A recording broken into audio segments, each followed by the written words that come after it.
빈센트 반 고흐가 이웃에 있는 농부의 집을 방문합니다. 작은 램프 하나가 식탁을 밝히고 있었어요. 머리에 두른 수건과 모자, 남루한 차림새.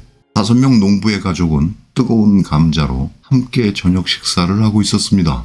어두운 그림, 거칠게 표현된 마테르. 그림에서는 냄새가 짙게 풍겨나옵니다. 가족이 직접 수확한 감자, 육체노동의 결과로 얻은 뜨거운 감자. 고흐의 그림, 사실적이고 정직합니다. 감자 먹는 사람들, 짙은 갈색을 중심으로 어둡고 둔탁한 컬러가 그림을 지배하고 있어요. 자신이 좋아했던 화가 프랑스와 밀레의 영향을 받은 덕분이지요. 이 어두운 분위기는 고흐 초기 작품의 특징이기도 합니다. 고흐의 후기 작품에서 느끼는 강렬하고 원색적인 분위기, 초기 작품에서는 전혀 찾아볼 수 없습니다. 고흐는 적나라한 농촌의 생활상을 표현합니다. 그러나 이 시기 고흐의 작품들 좋은 평가를 받지는 못했습니다.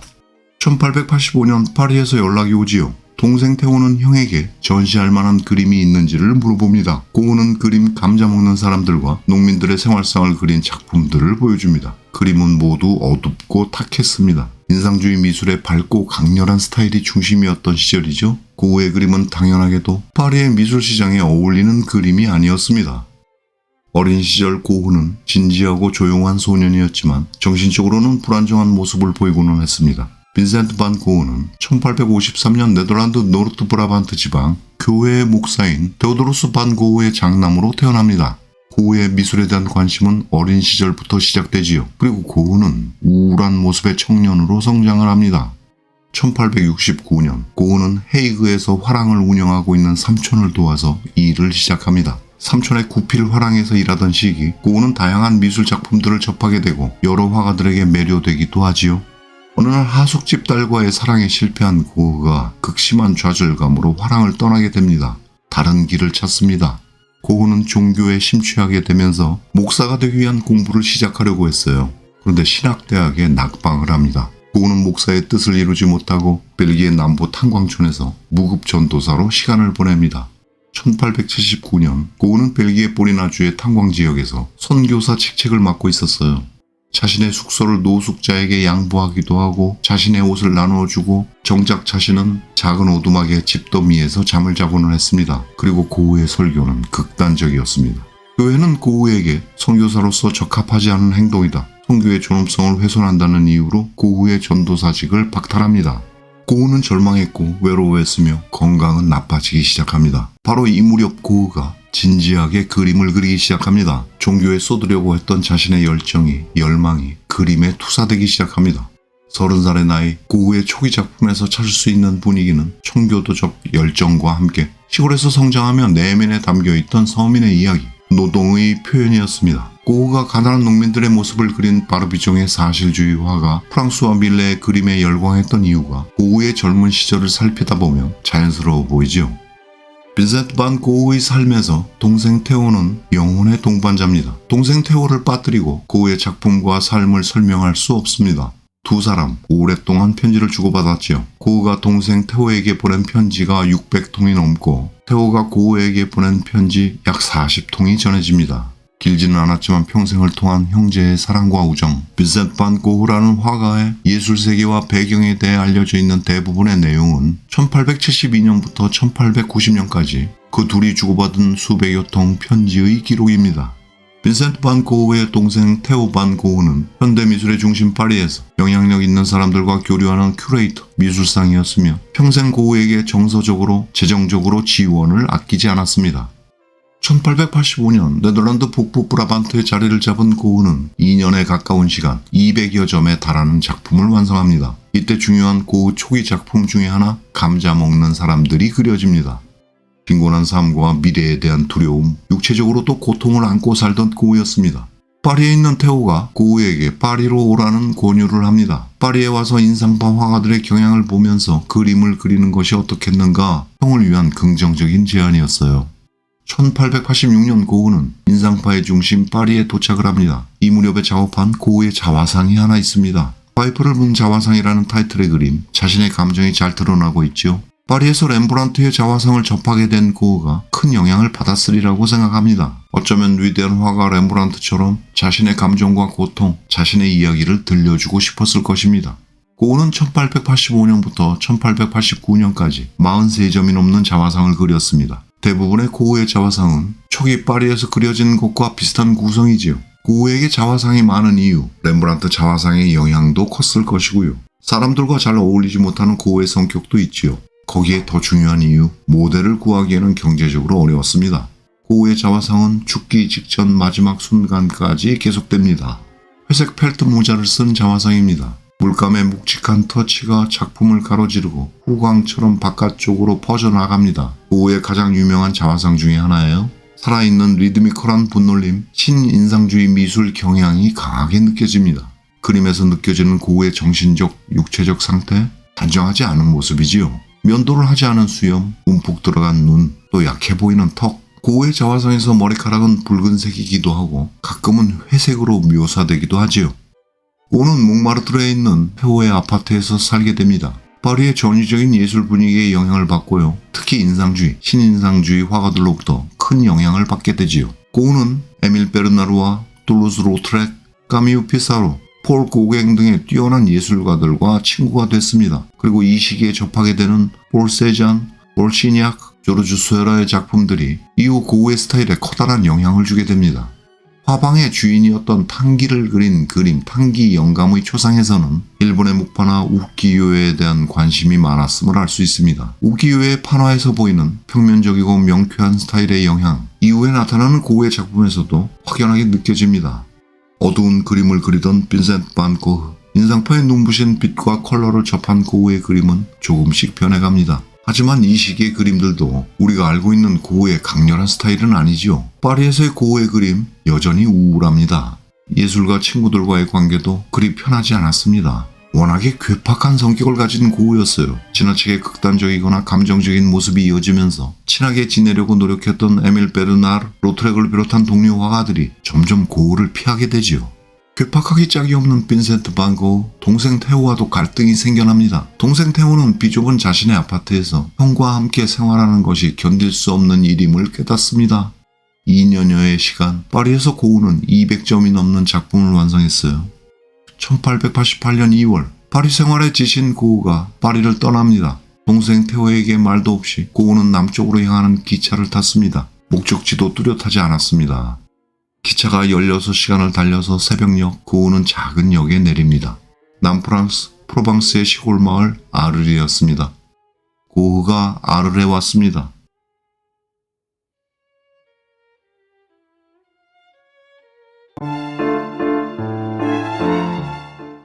태양처럼 뜨거운 고흐의 걸작 해바라기가 아르르에서 탄생합니다. 아르르에 머물면서 완성되는 고흐의 첫 번째 시리즈 꽃이 만발한 과수원입니다. 14점으로 이어지는 고흐의 과수원은 낙관적이고 즐겁습니다. 시각적으로 표현되고 있는 봄의 향기, 뚜렷한 고흐의 스타일이 나타나기 시작하지요. 꽃피는 나무들, 아르르의 태양과 공기, 그림에서 보여지는 계절의 흐름은 아르르에서 새롭게 시작하는 고흐 자신의 삶에 대한 애착과 희망을 이야기하고 있습니다. 1888년 2월, 파리 생활에 지친 고흐가 파리를 떠났습니다. 동생 테오에게 한마디 말도 없이 남쪽으로 향하는 기차를 탔습니다. 목적지를 정한 것도 아니었어요. 기차가 16시간을 달려서 새벽이 되고 고흐가 작은 역에 내립니다. 아르르, 남프랑스 프로방스의 시골 마을 아르르였습니다.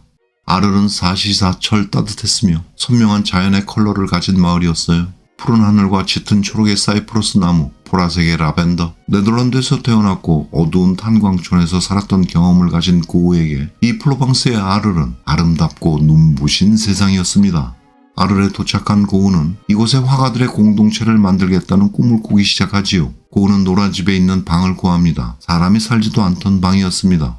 아르르에서 고흐는 15달을 머물게 됩니다. 아르르에서의 시기, 고흐는 200여 점의 그림과 100여 점 이상의 드로잉과 수채화를 완성하면서 열정적으로 작품 활동을 합니다. 작품은 눈에 띄게 밝아집니다. 고흐는 시골 마을 아르르에서 진정한 빛을 느끼고 활력을 얻습니다. 자연 속에 숨겨져 있는 본질을 찾은 시기이기도 하면서 빈센트 반 고흐의 삶에 있어서 가장 아름답고 활기차고 왕성한 시기였습니다. 고흐에게 아르르는 완전히 새로운 세상이었습니다. 태호에게 쓴 편지에서 고우는 아르이 마치 외국 같은 느낌이라고 묘사하면서 자신은 다른 세상에서 온 생물체라는 표현을 합니다. 이 시기 고우의 작품에는 노란색, 군청색, 연보라색이 넘쳐 흐릅니다. 자신의 감정을 강렬한 컬러와 질감이 살아있는 거친 질감, 임파스터 기법으로 우리가 익히 알고 있는 고우의 스타일, 그 독자적인 표현 양식이 확실하게 자리를 잡는 시기이기도 하지요.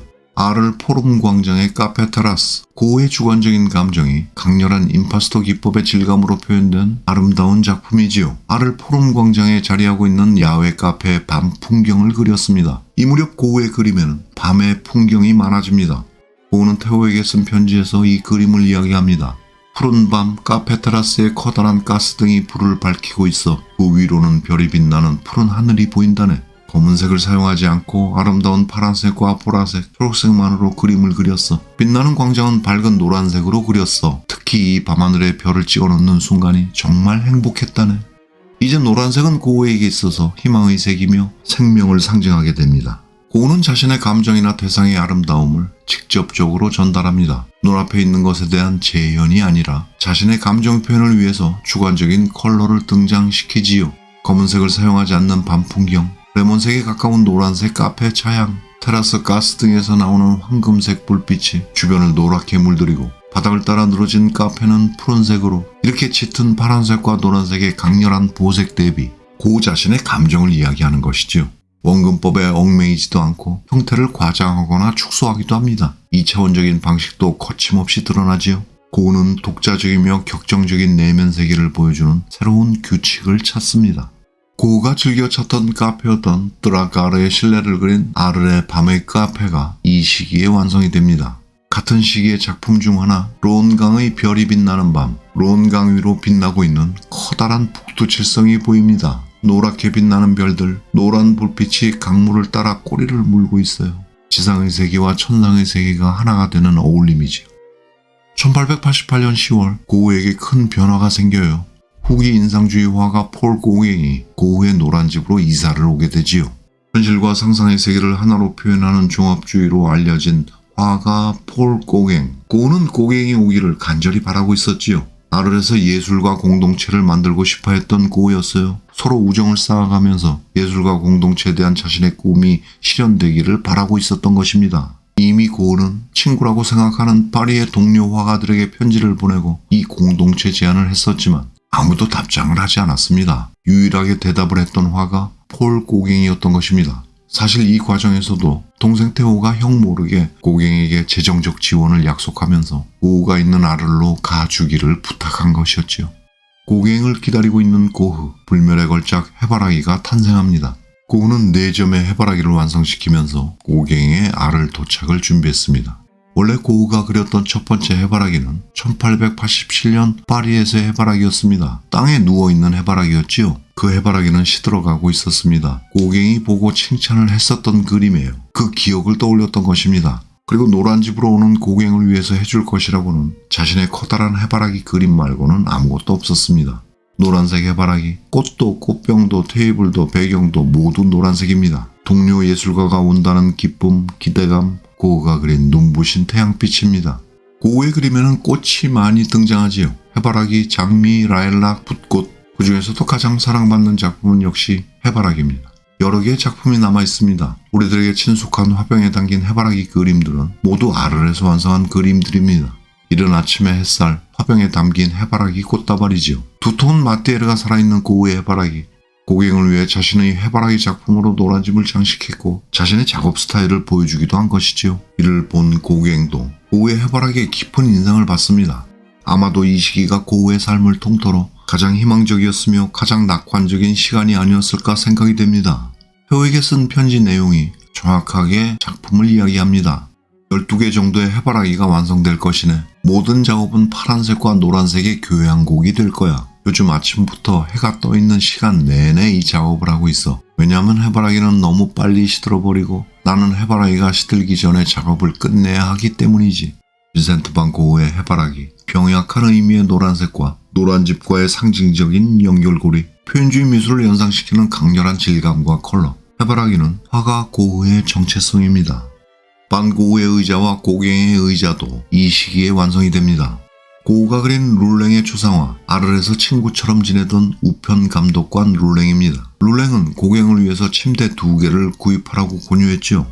드디어 고갱이 왔습니다. 아르에서 두 화가는 몇 주간 함께 작업을 합니다. 얼마 지나지 않았는데 문제가 생깁니다. 처음에 기대와는 다르게 둘의 관계가 나빠지기 시작합니다. 고우는 고갱을 존경했고요. 서로 동등한 예술가의 입장에서 교감을 얻으려고 했어요. 그러나 고우를 바라보는 고갱은 달랐습니다. 폴 고갱, 오만한 성격, 자존심과 자아가 강한 인물이었습니다. 고갱이 그린 자화상을 보겠습니다. 자신이 그린 황색의 그리스도와 원시부족의 토템 그림을 배경으로 자신의 얼굴을 크게 그려넣은 고갱의 자화상입니다. 마치 자신이 예술의 신이 된 듯하지요. 우월감으로 무장된 고갱이였어요. 고갱이 그려준 고우의 초상화도 갈등의 빌미가 되지요. 그림에서 고우가 잡고 있는 붓의 크기가 너무 작게 그려진 거예요. 예민하고 극단적인 성격의 고우는 고갱이 자신의 감각을 무시하고 있다고 생각했습니다. 그리고 자신을 무시하는 듯한 고갱의 한마디 한마디가 고우를 절망에 빠뜨립니다. 당시 고우가 그린 고갱의 의자, 바닥으로 떨어질 듯한 양초와 책, 두 화가의 갈등과 파국을 정확하게 이야기하고 있습니다. 둘은 심하게 다투기 시작하지요. 고갱은 화를 내면서 파리로 돌아가겠다고 선언합니다. 고우는 고갱이 자신을 버리고 떠날 것이라는 두려움에 이성을 잃어버려요. 이 두려움과 충격을 이기지 못한 고우가 자신의 귓볼을 칼로 잘라버리는 기괴한 행동을 하게 됩니다. 훗날 고갱이 이 끔찍한 날을 기억합니다. 이날 고우가 여러 번 위협적인 행동을 보였으며 손에 면도칼을 들고 자신을 향해 달려들었다고 회상을 했습니다. 고갱과의 말다툼 후에 자신의 방에서 면도칼로 왼쪽 귀의 일부를 절단하고요. 출혈이 심했지요. 그리고 상처에 붕대를 감고는 잘린 귀를 손수건으로 싸서 자주 만나던 매춘부 여성에게 소포로 전달을 합니다. 아, 빈센트, 엽기적입니다. 다음날 아침 고우는 의식을 잃은 상태에서 경찰에게 발견이 됩니다. 빈센트 반 고우는 이 끔찍한 사건에 대해서 전혀 기억하지 못했어요. 심각한 정신적 문제가 있음을 암시합니다. 고우의 정신착란은 점점 심해졌고요. 경찰이 고우를 병원에 입원시키라고 명령을 하죠. 고갱이 태호에게 이 사건을 알렸습니다. 그날 밤 동생 태호가 야간 열차를 타고 아르로 달려오지요. 태호는 정신이 없는 형 고우를 붙들고 위로합니다. 그날은 성탄절이었습니다. 고갱이 도망치듯 아르를 떠납니다. 파리로 돌아갔어요. 병원에서 귀를 치료받은 고우가 한 달 만에 다시 노란 집으로 돌아왔어요.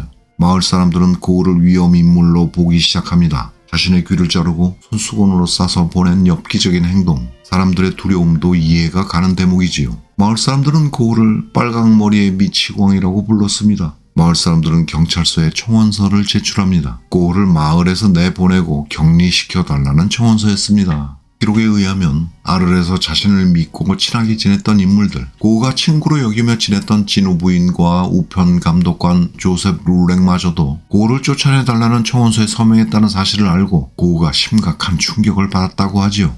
고우의 귀를 자른 자화상, 귀를 자른 상처에서 회복되고 정신착란으로 고생을 하고 난 뒤에 그려진 자화상입니다. 심하게 야윈 모습이 뚜렷하지요. 붕대를 메고 환자복을 입고 있는데 털모자를 쓰고 녹색 외투를 걸치고 있어요.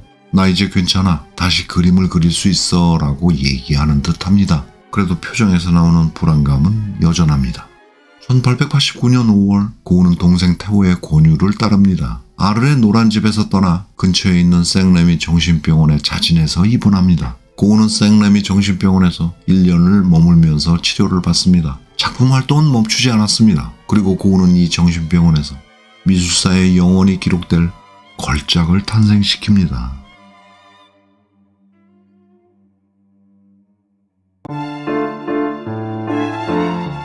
빈센트 반 고우의 밤하늘은 격렬한 감정과 열정이 넘쳐 흐르고요. 동시에 황량하고 불안한 미래를 연상시킵니다. 꿈틀거리는 붓터치, 고우는 병실 밖으로 보이는 밤 풍경에 자신이 가지고 있는 기억과 상상을 결합시키지요. 고우의 그림에 격렬하고 눈부신 소용돌이가 등장합니다. 별이 빛나는 밤, 이 아름다운 밤의 풍경, 고우의 편지 내용입니다. 오늘 아침 나는 해가 뜨기 한참 전에 창문을 통해서 아주 커다란 샛별이 떠있는 시골 풍경을 보았다네.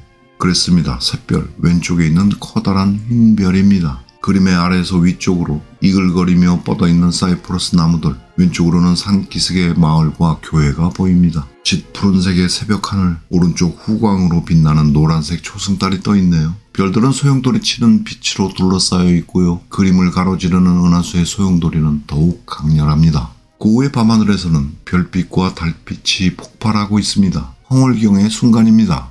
영원히 미술사에 남을 걸작 표현주의적인 작품 별이 빛나는 밤.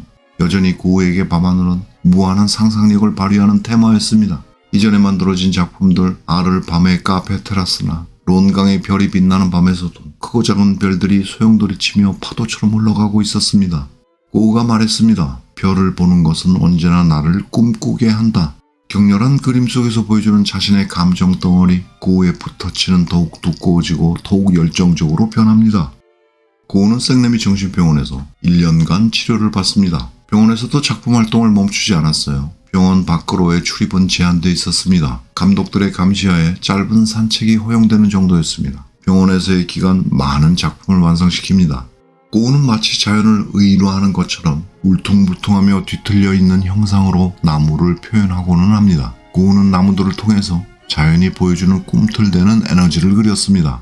배경에 알필이 있는 올리브나무. 이 작품에 대해서 고우는 나는 마침내 올리브가 있는 풍경을 갖게 되었다라고 말합니다. 고우는 1889년 마지막 7개월 동안 작업하기 까다로운 올리브나무 그림을 15점 이상을 완성합니다. 전통적으로 죽음의 상징으로 여겨졌던 사이프러스 나무에도 특별한 생명을 불어넣었습니다. 이 시기에 작품의 소재가 부족했던 고우는 밀레에 씨 뿌리는 사람, 정오의 휴식처럼 좋아하는 화가들의 그림을 재해석하고 자신의 작품으로 만들기도 합니다. 1890년 생래미 정신병원에서 1년을 머물고 밖으로 나오게 되지요. 아를로 다시 돌아갈 수는 없는 상황이었어요. 고우는 치료를 위해서 파리 교회에 오베르쉬르 우아즈의 거처를 마련합니다. 화가 까미오 피사로가 추천한 의사 폴 가시에 박사가 있는 곳이었습니다. 파리에 있는 동생 테오와도 거리가 가까워지게 됐습니다. 치료를 맡게 된 가시에 박사는 아마추어 화가였고요. 여러 예술가들의 친구이자 후원자이기도 했습니다. 고우가 초상화를 그리기도 한 가시에 박사. 고우가 표현한 가시에 박사의 첫인상 이야기가 재밌습니다. 가시에 박사가 나보다 더 아픈 것 같아. 오베르에 자리 잡은 고우, 여전히 열정적으로 그림을 그립니다. 이 시기에 완성되는 고우의 후기작들을 보면 빠르고 거친 분놀림, 그리고 무엇인가에 강한 영감을 받은 것처럼 독창적이고 특별한 컬러가 눈에 띕니다. 밀밭입니다. 1890년 5월 고우는 새싹이 돋는 오베르의 광활한 평원에 흠뻑 매료가 되지요. 테오에게 쓴 편지에서 어둡고 격동적인 하늘 아래의 광활한 밀밭을 이야기하지요. 오베르의 밀밭, 섬세한 노란색과 파란색이 조화는 목가적이고 동시에 격정적입니다. 밀밭을 표현한 작품들은 독특하게도 고우의 후기 작품에서 가끔씩 등장하는 형식, 좌우로 길어진 더블 스퀘어 비례의 캔버스 구성을 보여줍니다. 까마귀가 날고 있는 밀밭은 빈센트 반 고흐의 마지막 날 감정을 이야기하고 있습니다. 극도의 외로움과 우울함이지요. 하늘은 불안하고 위협적입니다. 바람에 밀리고 있는 밀밭, 중앙에 끌어져 있는 밭, 하늘을 가득 메운 까마귀. 그림은 불길함으로 가득합니다. 고우의 강렬한 붓터치와 컬러마저도 불길한 느낌을 강조하고 있습니다. 1890년 7월 27일 한 남자의 죽음에 관한 기사가 신문에 실립니다. 37살의 빈센트 반 고흐가 리볼버 권총으로 자신의 가슴에 총을 쏘았다고 합니다. 고우가 그림을 그리던 그 장소, 까마귀가 날던 밀밭에서 벌어진 일이라고 했습니다. 고우의 죽음, 의문이 가득한 자살. 이 사건은 아직도 정확한 진상이 밝혀지지 않고 있습니다. 고우가 자신의 가슴에 쏜 총알은 장기에 큰 손상을 입히지 않고 가슴을 관통했습니다. 고우는 스스로 걸어갈 수 있었고 가시 박사에게 가서 치료를 받습니다. 다음 날 아침 연락을 받은 테오가 형 고우의 곁으로 달려왔고 고우의 기분이 좋아졌다고 전합니다. 그리고 몇 시간 만에 상처로 인한 감염이 악화되기 시작하면서 고통 속에서 버티던 고우가 이른 아침에 사망을 합니다. 동생 테오에게 마지막 말을 남겼습니다. 슬픔은 영원히 계속될 것이다. 고우가 죽기 얼마 전 남긴 오베르의 성당, 그림 속 꿈틀거리는 두 갈래의 길, 삶과 죽음의 길이 보입니다. 한쪽 길은 읍내로 나가는 길이고 다른 한쪽 길은 성당의 묘지로 가는 길입니다. 두 개의 묘비가 나란히 있습니다. 왼쪽에 빈센트 반 고흐와 오른쪽에는 동생 테오 반 고흐가 있습니다. 형제는 오베르의 묘지에 나란히 누워있어요. 고흐가 남긴 방대한 분량의 작품과 편지가 남아있기에 우리는 고흐의 인생을 자세히 살펴볼 수 있었습니다. 대부분이 동생 테오에게 보냈던 편지들이지요. 빈센트 반 고흐는 동생 테오의 삶에서 짐 같은 존재였습니다. 그러나 태호의 삶에서 고흐는 정서적으로 가장 중요한 인물이었지요. 둘이 격렬하게 싸운 적도 있지만 형제에는 두터웠습니다. 오랜 시간 동생 태호는 형에게 든든한 기둥이 되어주었고 희생과 지원을 마다하지 않았습니다. 고흐가 죽기 얼마 전 태호는 형 고흐에게 통보를 했었지요. 더 이상 재정적 지원을 해주기 어렵다는 통보였어요. 고흐는 태호가 자신을 버렸다고 생각해서 절망했을 것이고 동생 태호는 형의 죽음 앞에서 괴로워합니다. 태호는 급격하게 무너졌습니다. 우울증에 시달리고요. 석 달 뒤에는 위트레프트에 있는 정신병원에 입원을 합니다. 1891년 1월 형 고흐가 떠나고 6개월 후에 길지 않은 삶을 살았던 고흐의 영혼의 동반자 동생 태호가 사망을 합니다. 동생 태호의 미망인이었던 네덜란드 여성 요한나 반 고흐 본거. 고흐에 대해서는 잘 알지도 못했던 요한나는 태호가 보관하고 있던 엄청난 양의 고흐의 작품과 편지를 관리하게 됩니다. 1901년 파리 베르나임 준 갤러리에서는 대규모의 빈센트 반 고흐 회고전이 열리지요. 이 전시회는 수많은 예술가들을 열광시키면서 야수파와 표현주의 미술의 등장을 이어납니다. 빈센트 반 고흐의 명성은 오스트리아와 독일에서 정점에 이르게 되고요. 1914년 주고받은 편지가 모아져서 책으로 출판이 됩니다. 최고의 19세기 문학 저술 중 하나로 평가받고 있는 고흐의 편지. 고흐의 편지는 표현력이 풍부하고 아름다우며 문학적입니다. 젊은 나이에 세상을 떠난 비운의 화가 고통 속에서 뜨거운 삶을 살다 간 천재 예술가 고흐의 신화가 시작됩니다. 빈센트 반 고흐는 세상에서 가장 유명한 예술가 중에 한 명이지요. 고흐가 작품 활동을 했던 기간은 총 8년 정도에 불과합니다. 그리고 800여 점의 작품을 남긴 것입니다. 고흐는 자신이 꿈꾸었던 개인전을 한 번도 열어보지 못하고 세상을 떠났습니다. 생전에 팔린 고흐의 그림은 단 하나였어요. 붉은 포도밭입니다. 1890년 400프랑에 팔렸다고 하지요. 지금 고흐의 작품은 세계에서 가장 비싼 그림 중에 하나지요. 미화 1억 달러 이상으로 판매된 작품이 수두룩 합니다. 가슴이 아프고 허무합니다. 아름다운 밤하늘, 빈센트 반 고흐의 노란 별이 여전히 꿈틀대고 있습니다.